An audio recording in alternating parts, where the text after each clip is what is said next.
హరి ఓం.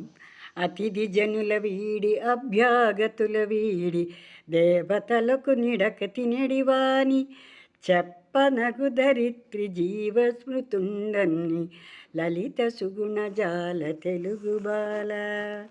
ఓ తెలుగు బాల, అతిథులకు పెట్టకుండా అభ్యాగతులకు పెట్టకుండా అసలు ఏమతి దేవతలకు కూడా కనీసం తలుచుకుని నివేదన చేయకుండా వాడి తిండి వాడు తినేవాడు, వాడు బ్రతికున్నా కూడా చనిపోయిన వాడితోటే సమానం సుమా.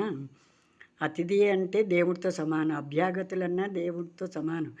అసలు నేరుగా దేవుళ్ళకి కూడా కనీసం తలుచుకోకుండా పెట్టకుండా తినేడు వాడును వాడు మనిషి అని వాడు ఏమవుతాడు? బ్రతికున్నా కూడా చనిపోయిన వాడితో లెక్కేసుమా. అలా ఉండకూడదు అని మనకి కరుణశ్రీ గారు చెప్పారు. మనము ఎవరికైనా మనకున్న దానిలో ఒకరికి పెట్టాలి, మనం తలుచుకోవాలి భగవంతుడిని తినే ముందు, ఈ ఇచ్చిన ప్రసాదం భగవంతుడు ఇచ్చింది అని. ఆ విధంగా మనల్ని ఈ విధంగా ఉండాలి అలా అని వ్యతిరేకంగా ఉన్నవాడి గురించి వాడి దుష్ట లక్షణాలు చెబుతూ మనకి కరుణశ్రీ గారు సెలవిచ్చారు. మనం ఇది నేర్చుకుందాం, మనం తెలుసుకుందాం. మనం అందరికీ అర్థమైంది. మీరు నేర్చుకోండి, మీ పిల్లలకి నేర్పించండి. మీకు నచ్చితే లైక్ చేయండి, షేర్ చేయండి, సబ్స్క్రైబ్ చేయండి. సర్వే జనాః సుఖినో భవంతు. నమస్కారం.